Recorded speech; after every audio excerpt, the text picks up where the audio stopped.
1 year ago, no?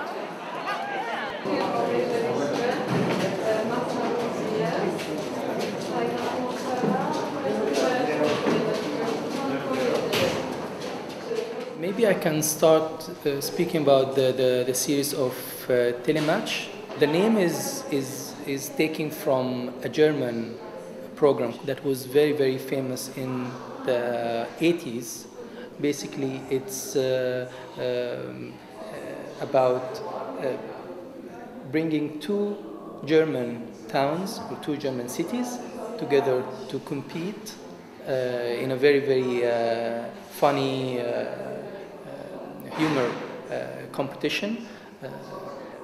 But what's more interesting about Telematch series that it's the concept of how you can bring how can you invent a fake competition in order for you to entertain a third party. Basically, this is the concept of Telematch. And in that case, in my work, the third party became the art audience.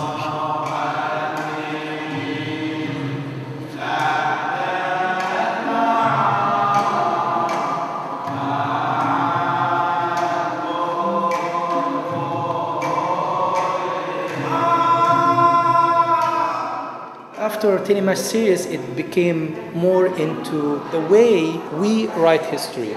So I became more interested in trying to translate how human being wrote history. So that's why I'm saying that I'm not very interested in history itself, but I'm more interested in our human interpretation in history. Cabaret Crusades started with a piece I made in Kenya as part of Telematch series, and it's called Telematch Crusades. And then from this piece, I started to be more interested in the history of Crusades, and I started to read more about it.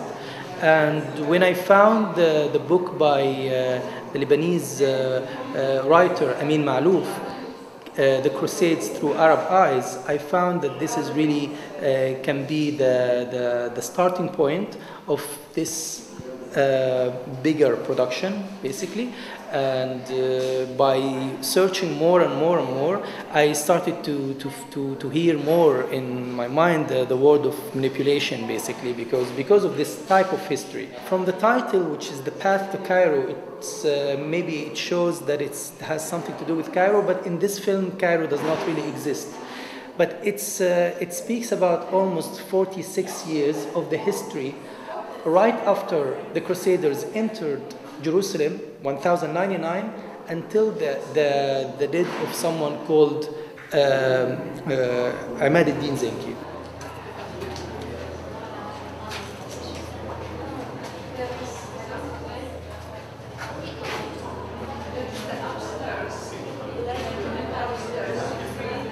وتقافزوا وتشعبط الجبير في الرقبة العالية وتسلق جدران السماء كيف ظهر الهوالج وانتشى النجع حينما زف. Well, Araba Al Madfuna is a film and an installation that I am trying to express a personal experience I had over 10 years ago.